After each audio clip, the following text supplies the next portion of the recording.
Det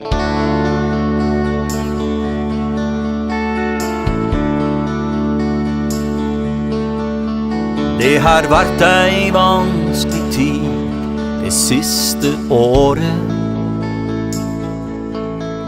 Ikke lett å være den som ville gå. Jeg var trist og jeg var brent. Hele livet sto på vent. Alt jeg ønsket var en arm å ligge på. Det er bittersøtt å se at andre lykkes. Holder sammen selv om hverdagen blir grå. Og hvis høsten kommer brått, er det alltid like godt at du vet du har en arm å ligge på. Men vet du hva, i dag har jeg sett lyset.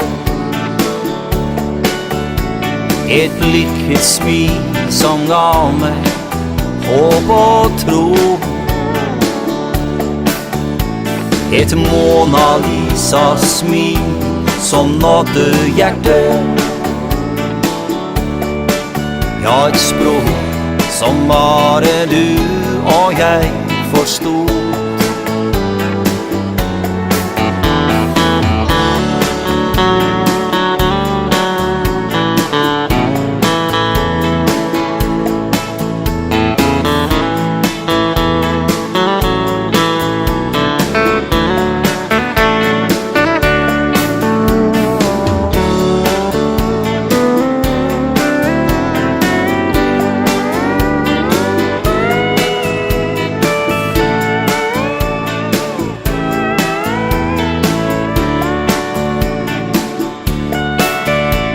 Ditt Mona Lisa-smil traff rett i hjertet.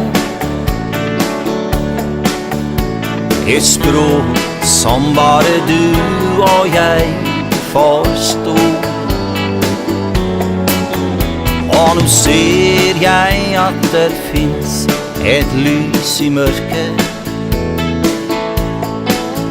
Ja, jeg smiler når jeg tenker på det nå. Jeg fikk den jeg ville ha. Når jeg ser deg, blir jeg glad.